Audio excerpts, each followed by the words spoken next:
అందరూ బాగున్నారండి. ఈరోజు నేను క్యారెట్ చట్నీ చేయబోతున్నాను.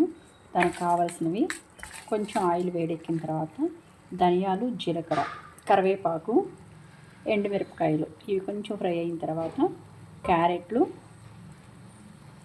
కొత్తిమీర ఇవన్నీ వేసి ఆయిల్లో కొంచెం ఫ్రై చేసుకోవాలి పచ్చివాసన పోయేంత వరకు.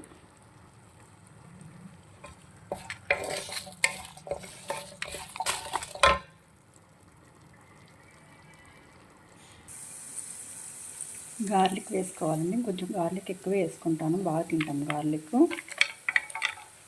కొంచెం నానబెట్టుకున్న చింతపండు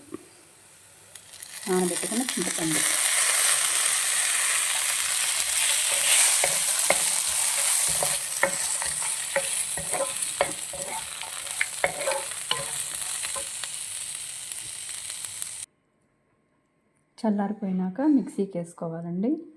మీ రుచికి సరిపడా సాల్ట్. మిక్సీకి వేసుకోవాలండి. మరి మెత్తటి పేస్ట్లా కాకుండా కచ్చాపచ్చాగా వేసుకోవాలి. ఇలా కచ్చాపచ్చాగా వేసుకోవాలండి. వేసుకున్న తర్వాత దీంట్లో కొంచెం గోరువెచ్చని నీరు యాడ్ చేయండి.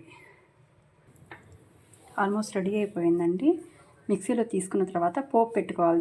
దీనికి ఆయిల్, జీలకర్ర, మినపప్పు, శనగపప్పు, కొంచెం ఇంగు వేసుకొని ఎండుమిరపకాయ వేసుకొని పోపు పెట్టుకోవాలండి.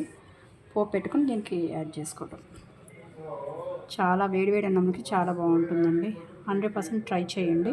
క్యారెట్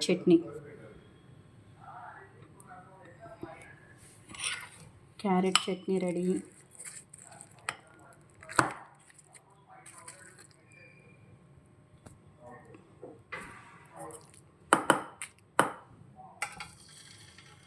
ఎంత పడుతుంది?